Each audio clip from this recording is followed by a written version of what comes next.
Hey, it's the Truth Anyway, and I'm PK. Welcome to our podcast. This is coming to you live from Jacksonville, Florida, right out here on the north side at Connect Church.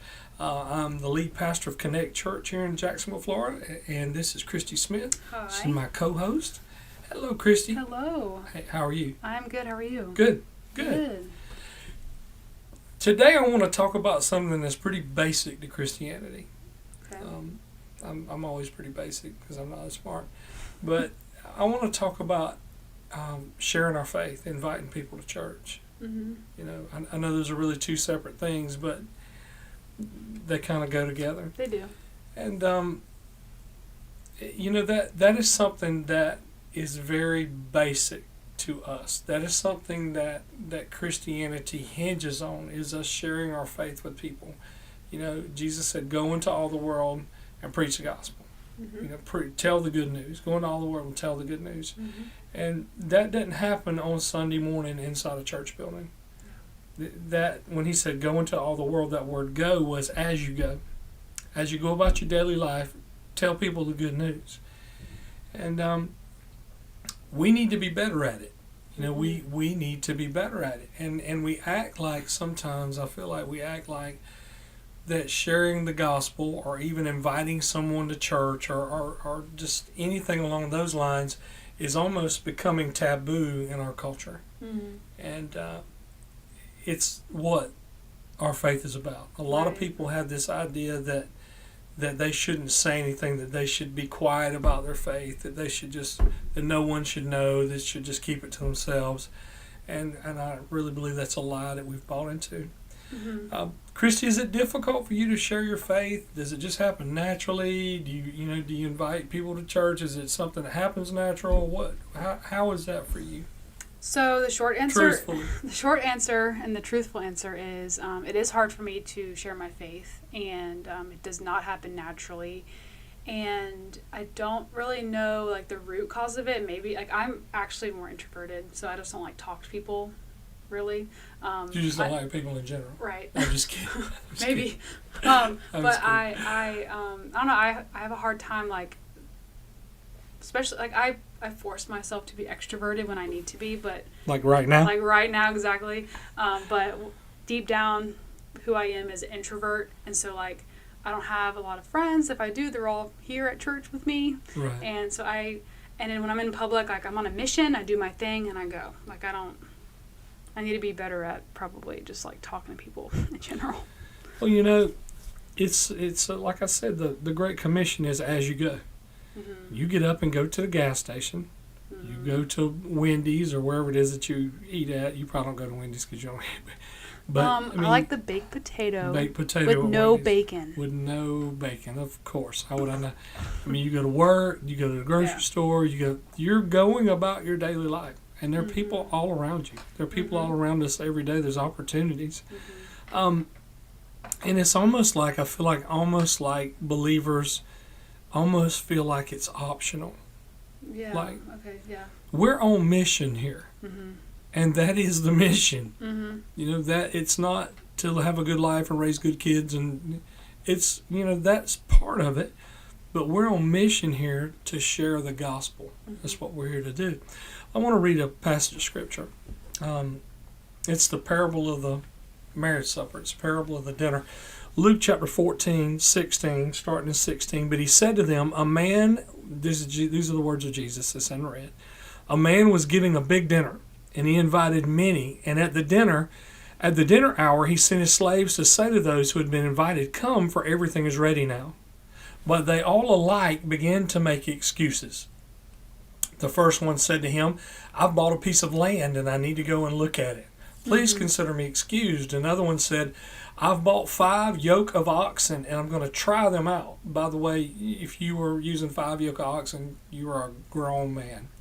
Please consider me excused. Another one said, I have married a wife. Isn't that a lot of men's excuses, their wives? And for that reason, I cannot come. And the slave came back and reported to his master. Then the head of the household became angry and said to his slave, go out at once into the streets and the lanes of the city and bring in here the poor and the cripple and the blind and the lame. And the slave said, Master, what you commanded has been done, and still there is room. And the master said to the slave, Go out into the highways and along the hedges and compel them to come in, so that my house may be filled. You hear that? Go out and compel them to come in, so that my house may be filled. For I tell you, none of those men who were invited shall taste of my dinner. Jesus wants us to compel people. Compel people. Isn't that kind of pushy? Well, so is hell. Mm-hmm. If we believe what we say we believe, if what we believe is real, isn't it doing people a disservice by not sharing our faith? Isn't it doing people a disservice by not inviting them and compelling them to come into God's house? Isn't it evil to let people sit out there with no call, with knowing the truth? Mm-hmm. If you know the truth, isn't it an evil thing to let someone sit there and perish without doing anything to change that? I think it is. Jesus died for everybody, but everybody that was invited won't come to him. You know, there's some people in the body of Christ believe that Jesus didn't die for everybody. I'm not one of those people. Right. I believe that Jesus died for everybody. His death and crucifixion and burial and resurrection made provision for everyone to be able to be saved. Mm-hmm. Not everyone will be saved. Right. Some in parts of the world may never hear about it. You know, in this country, it's hard for me to believe that there's someone that hasn't heard. Right. You know what I mean? And so I think people in this country are accountable. But he made provision for everybody, but not everybody that was invited is going to be saved. Mm-hmm. But that doesn't mean they shouldn't be invited. Right. That doesn't mean they shouldn't be invited. And if the people that it's prepared for are it's not worthy of it. Mm-hmm. There's people out there that are the least likely candidates. I'm one of those least likely candidates. So am I. And so, we are responsible for those least likely candidates. Yeah. For the lame and the sick and the people that are struggling and the ones that are in pain and the ones that we don't like mm-hmm. We are responsible to compel them according to what I see in Scripture. Christy, how are you in inviting people to God's house? Is that something you do regular? Or is that something that you feel like is inappropriate? How are you at inviting people? So I definitely could improve. I kind of just stay in my little circle. I get in my routine, and I don't really think about really even inviting people. I mean, I've invited people that I know, but I know that they're Christians and I know that they're saved. When it comes to inviting my friends that may not be saved or are just like, they say they're Christians, but then they don't live the life, they don't go to church, they don't, I don't necessarily I don't invite them. And I come up, personally, I have excuses myself, and sometimes I try to justify my excuses, and I'm like, I share stuff on Facebook and people see it. That's not enough, you have to personally reach out and invite them and have conversation and make it personable, because Jesus didn't share stuff on Facebook to get his point across. Basically. There's all these different avenues in the church world. There's all these different avenues of getting people into God's house. We'll advertise on social media. To your point, we'll actually pay to increase posts and things like that. Try to do advertisement. Right now, we've got some different advertising campaigns going that are legitimate and they're helpful. Yes, right. Okay, they're helpful. People used to do mailers, mm-hmm. send out mailers, and there's not much response to them. There's all these different ways and events and all these things, but when you talk to people that come to church, new people that come to church, you know what 95% of them tell you when you say, "Hey, how'd you find out about us?" Well, such and such invited me. I'm a friend of such and such. They invited me. This mm-hmm. one invited me. I heard about this. Mm-hmm. This last Sunday, there was a new couple that's come to church and decided that this is their home. They decided very quickly. I invited them. It was an event that I went to. that this gentleman was over our little group, and just worked into the conversation was that, hey, I'm a pastor. We've got this church. Well, where's it at? Hey, I live over there. I'd love to come check that out. Well, they came to church, and it was a very non-threatening, nonchalant. Maybe nonchalant's not the word. It was not a high pressure deal, but it was put out there. Now, for every one of those that receive, I've probably got 20 that don't. Right. But one did. The other, there was a single mom. What I gather was a single mom and a little boy that came to church, and Thomas invited him. Thomas, little Thomas, 10-year-old, 11-year-old little Thomas, had an invite card in his pocket and took it to his friend at school. And his friend took that invite card home to his mama, and they came to church Sunday. And guess what? She liked it, and she's coming back. And so that's just two situations I'm thinking of. But it almost to a man, when you ask somebody, how'd you find out about us? Occasionally somebody will say, well, I heard about you here, or I saw your sign, or this, that, and that. That's occasionally. But like 95% of the time, I'd probably guess 95% of the time, people come to God's house and end up finding a personal relationship with Jesus or rekindling a relationship with Jesus based on the invite of an individual. Yeah. Whether it be somebody close to them or somebody that really wasn't close to them but still extended an invite. So, Christy, do you think that people feel it's inappropriate to share faith, or do you think there's something out there that tries to tell us that it's inappropriate? Because I do. Yes, I do too. I think that definitely the enemy's sitting on your shoulder, like telling you, oh, they'll be offended by that, or they'll be, maybe they won't want to talk to you anymore. Maybe it'll cause like a, where you have to be defensive because they don't necessarily believe what you believe, or, like stuff like that.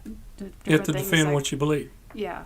And which we should be able to do that. Right. And people might feel uncomfortable doing that, but that's part of, who we represent too. Right. An ambassador should be able to at least somewhat convey what it is that they represent. And let's just be honest. If you don't feel comfortable doing that, just get them to church. I'll do it. We'll do it. We'll just get them to God's house. That's fine. Christy, let me ask you this: would you go out of your way to get somebody to church? If somebody wanted to come to church, would you help them get here? Would you figure out a way to get them here? Yeah, I think I would. I've driven people to church before, not necessarily this church, but in the past I've gone and picked up my friend because they couldn't drive, or their parents had the car or whatever, and I helped them come and get to church, or stuff like that. Take them home after church. Right. There's also this thing in our culture that's almost like, if it's an inconvenience to me in any way, I don't want to do it. Right. Well, I use this analogy all the time because I love this story about the Good Samaritan. It was inconvenient for him to stop and get off of his horse, is whatever it was. Well, I assume he was riding one, to stop and get down in the ditch and bind up the man's wounds and get bloody, dirty, messy, and it was inconvenient for him to go out of his way to put him up in an inn and pay his bill and tell the man, say, if he needs anything else, put it on my tab. I will pay you when I come back. Here's some money. I'll pay you when I come back. That's inconvenient. Christians don't like to be inconvenienced. People in general don't like to be inconvenienced. It was inconvenient. You know who else it was inconvenient for? It was inconvenient for Jesus to come down to earth, be born in the form of a little baby, to grow up. And it was inconvenient for him to go to the cross and die on my behalf. It was inconvenient for him to let them abuse him and beat him and nail him to a cross like they did. It was inconvenient for him to lay in a tomb, or his body to lay in a tomb for 3 days and to go to hell and have to deal with taking the keys of death, hell, and the grave. It was inconvenient for him to do that. Yeah. But he did it. The Bible says that he was able to endure the cross for the joy that was set before him. I wonder sometimes if we don't understand the ramifications of our actions or our inactions. It's important that we go out. I can hear Jesus saying, go out and compel them to come in. It's not an option. It's It's compelled them. There are people who know who He is. There are people that know what He's done that simply will not go out of their way to show up at God's house either. Right. There are people that know that they simply will not go out of their way to come be a part of what God is doing. Mm-hmm. They think they're okay without it. There's a lot of times that people that are even believers are full of excuses when it comes to being in God's house, when it comes to being in community. I really believe our priorities are out of order. Yep. I really believe, I use this analogy, and I use this analogy because I see it regularly. Mm-hmm. Over the years, I've seen it regularly. You'll have a family that's in God's house, and you'll have kids get just a little bit older, and they'll get involved in baseball, or they'll get involved in football, or they'll get involved in basketball, or they'll get involved in cheering, or they'll get involved in whatever. Mm-hmm. And all of a sudden, they're on traveling teams. All of a sudden, they're on this, and all of a sudden, they're engaged because they don't want their kids to miss out on something. Right. They're engaged in all these extracurricular activities, and all of a sudden, God's house becomes an option Right. that's not high on the list. Mm-hmm. That's not smart if you want your kids to love Jesus. Right. It's just not. I'm not saying that any of those things are evil. I'm saying when those things become priority over having your family in God's house, your priorities are out of order. Right. Yours. Your priorities are out of order. If something else, if cheerleading becomes more important than having your family in God's house, your priorities are jacked up. If your kids' traveling baseball team is your priority over having your kids in God's house, your priorities are jacked up. If you having your kids at Disney World or at Universal Studios or every weekend, every other weekend, rather than being in God's house, your priorities are wrong. They're jacked up. It just is what it is. If you feel like you need that extra 2 hours of sleep on Sunday morning, 3 hours of sleep on Sunday morning, and that's more important to you than having your kids in God's house, how are they going to learn? Yeah, but we're good. We're a Christian household. Well, you are, because somebody evidently had you in that situation. Maybe your mama and your daddy had you in that situation. What about your kids? You think they're going to get that by osmosis? No. You think they're going to value the things of God in God's house by osmosis? No. You have to show them that they're valuable in your life for them to see that as a value in your family. And you don't do that by putting a traveling baseball team or a traveling cheerleading team above God's house. You don't. You don't. We can all be full of excuses. It's the truth anyways. We can be full of excuses. Why do you think people make excuses and find themselves not going to church? Why do you think people do that? What would be the reason people would do that? I think honestly it's like what you said earlier about being inconvenienced. Like, I don't know, sometimes I'll be the first one to say there are some days I wake up on Sunday and I'm like, I do not feel like going to church right now. Like, it would just be so much easier for me. Me too. It would be so much I'm easier the for me to pastor. just watch Me it. too. Yeah, just watch from home. It's fine, whatever. But it's not fine. And like there's some days I really battle with myself, and I'm like, why am I like that? And sometimes like I really do try to I'm here every Sunday unless I'm in Georgia, but then I'm at church in Georgia, you know. Right. And I do try to make that a priority because I know if I do it now, like when I have kids, we'll have that routine going already. Can't wait till you have kids to start going to church. No. Like that's not how that works either. But if you realize you need to go because you have kids, use that. Do that. Take yes. them. Right. And so about being inconvenienced, and then I think we just, I don't know, like maybe you just don't feel like going. I guess that's just the thing, like it's just being lazy and just not exercising your faith and thinking you're fine. And just an excuse. Yeah. Yeah. I think it's just a matter of some things seem more fun. Yeah. I guess that's what it is to people. So I don't really have a complete pat answer for that, but there's Neither a do lot I, of reasons why. It's just excuses, really, is I guess what it boils down to. It's easy to find ourselves making excuses to do things that lead us on a path that takes us out of community, takes us out of God's house. And it's not necessarily even bad things. Here's an example of good things. If you're a part of this organization, God bless you. I love you. And, this organization is a good organization, but you got an issue, and here's your issue. There's a group called Christian Motorcycle Association, CMA. And I've seen multiple people come into the kingdom that are motorcycle riders. I used to be a motorcycle rider. I'd still be a motorcycle rider if I had one. Anyway, Marcia may not like that, but I like motorcycles. But the CMA, here's what the CMA does. I've seen people come in and get saved and maybe have come out of motorcycle clubs or whatever, and they want to be involved in something that's got that same fraternity kind of thing. They get settled in God's house, and somebody invites them to a CMA thing. And they'll go to CMA, and all of a sudden, every Sunday, there's a ride. Every Sunday, there's a charity event. Every Sunday, there's this. Every Sunday, there's that. Yep. Over and over, and it's every Sunday. And it takes them out of God's house and unsets them out of God's house. That's an issue. Yeah. And CMA is a great organization, but the way that those things are scheduled is a problem.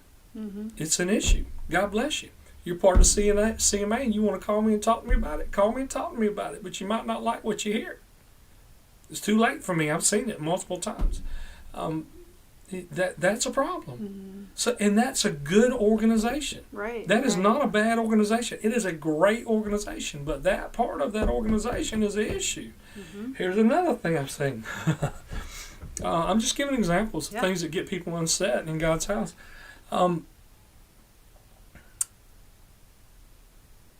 Musicians.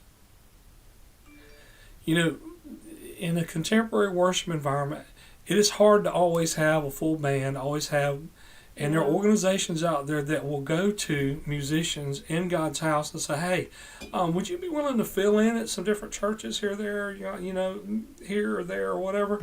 And would you be willing to fill in and, we'll give you this much a whatever, this much a week if you, when you fill in.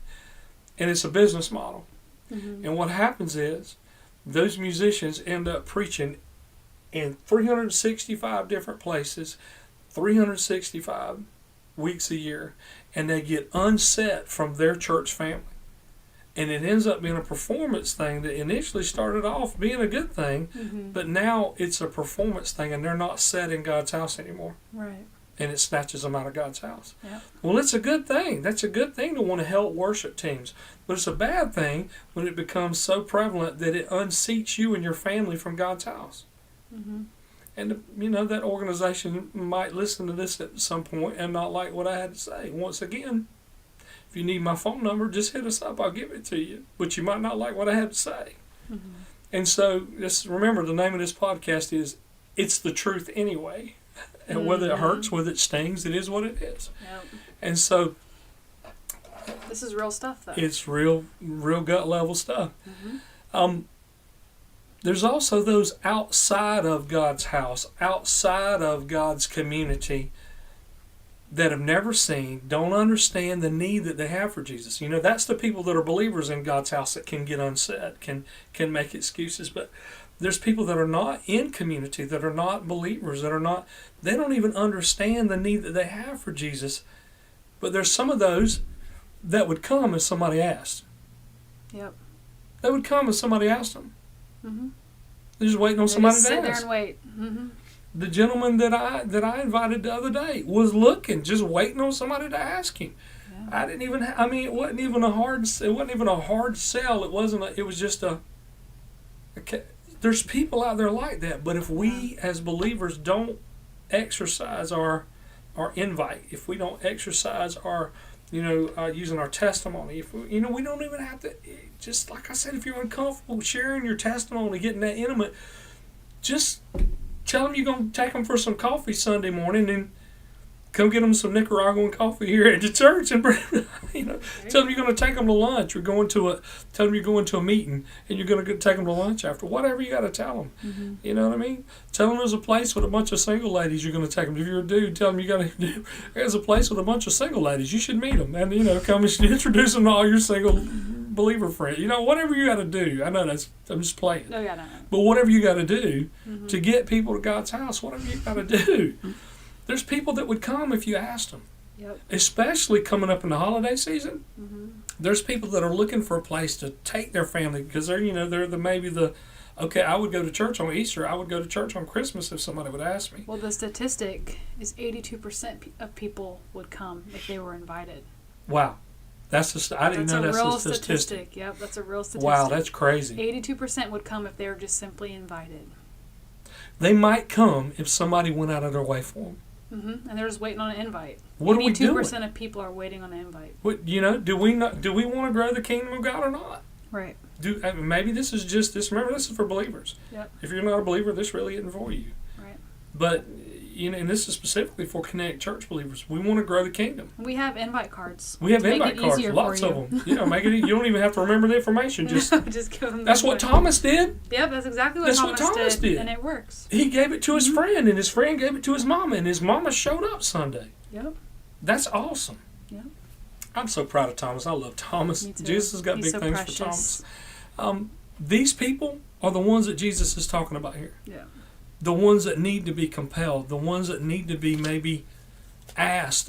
Maybe it's out of their comfort zone, but they need to be asked. People outside of covenant that room has been made for but are not here. Mm-hmm. We're about making room for people. That's what we're about.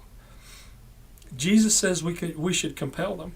What do you think the ramifications of not having your family in church are? What do you think the ramifications of that are? If somebody that knows, or maybe somebody that doesn't know, and their family's not in church, what do you think the ramifications are? Well, not having that just initial habit and that knowledge of knowing how important being in church is when you're a kid. Because when you're a kid, you're like soaking up all this stuff. You're watching your parents, you're watching what they do and how they prioritize their stuff. So then when they get older and they're like, well, my parents didn't prioritize church, why should I? Like, I believe in God. That should be enough. They're because fine. My parents my did mama it. Didn't fine. Yeah. And it's that like domino effect of honestly what your kids watch you do and what your family watches you do. It doesn't even have to be kids. Your family in general. Jewish people have this saying: "We're one generation away." It's true though. They have this saying: "We're one generation away," and what they're talking about is if you don't convey to the next generation, you're one generation away from that next generation not knowing about the things of God, not knowing God, not knowing the awesome things that He's done. Yep. If we don't say we're one generation away, one. It's true. And I'm not sure that we haven't lost a lot of this generation. Yeah. It is what it is. We've already answered this, but you think people are more likely to come to God's house from a personal invite or from a sign on the side of the road? The personal invite. Or 82%. from a mailer in the mailbox. 82% from a personal invite. Mm-hmm. So if that's the case, how important is it for us as believers to stand up, to do our part, and compel people to come in? Very important. It's important. We can't outsource that. We can't say, well, we bring our tithes and offerings so that somebody will do that for us. We hired a pastor to do that. No, that does not absolve you. Yeah. You should bring your tithes. You should bring your offerings. You should bring yourself. You should serve. But none of those things absolve you as the individual, me as the individual, from sharing our faith and inviting people in our circle. And you don't have to go internationally on a missions trip to share your faith either. You don't. You don't. Listen, here's the deal. Christy, you have a circle of people in your life that I will never meet. Mm-hmm. I'll never reach.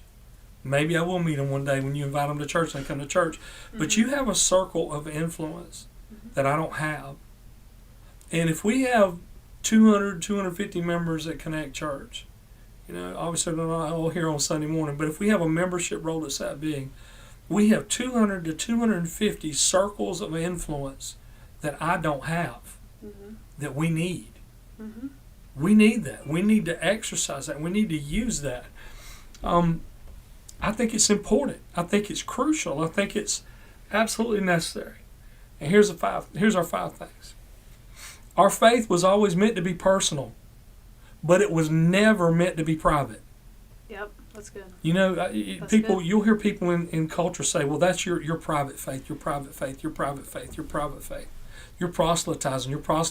Yes, yeah. I am. And people always say, like, don't shove it down my throat. But here's the thing. It's like, I'm obligated to tell you, but you're not obligated to believe. You can reject it. You can reject it all you want, but I'm obligated to tell you. My faith is based on the propagation of the gospel. Yep. My faith is based on proselytizing. Yep. Making disciples. Inviting people and into this belief. If we believe what it is we say we believe is that people that have Jesus will be saved, people that don't have Jesus will not be saved, and they'll be separated for eternity in hell. If we believe that, we are obligated by the very nature of our faith to do that. So our faith was always meant to be personal. We're supposed to have a personal relationship with Jesus, but nowhere was it ever meant to be private. It was meant to be public. A public. Matter of fact, Jesus said, if you deny me before men, I'll deny you before the Father. But if you claim me before men, I'll claim you before my Father. That's public. That's public. Number two, we need to learn to work out our faith. We need to work our faith into everyday conversations and interactions. Yep. Just, we're good at name dropping. Name drop Jesus. There you go. We're just name drop. Yeah, I live over such and such. I go to Connect Church over off of Purdue Road. It's over in Ocean Way. That's where we go. That's where a lot of my friends are. Such and such. Figure out how to work it into conversation. It's just pretty natural for me. But I got to be honest. It's probably easier for me. I'm the pastor of Connect Church, so you know what I mean. It's a little. I don't. Maybe it's easier. I don't know. But I work it into conversation anyway.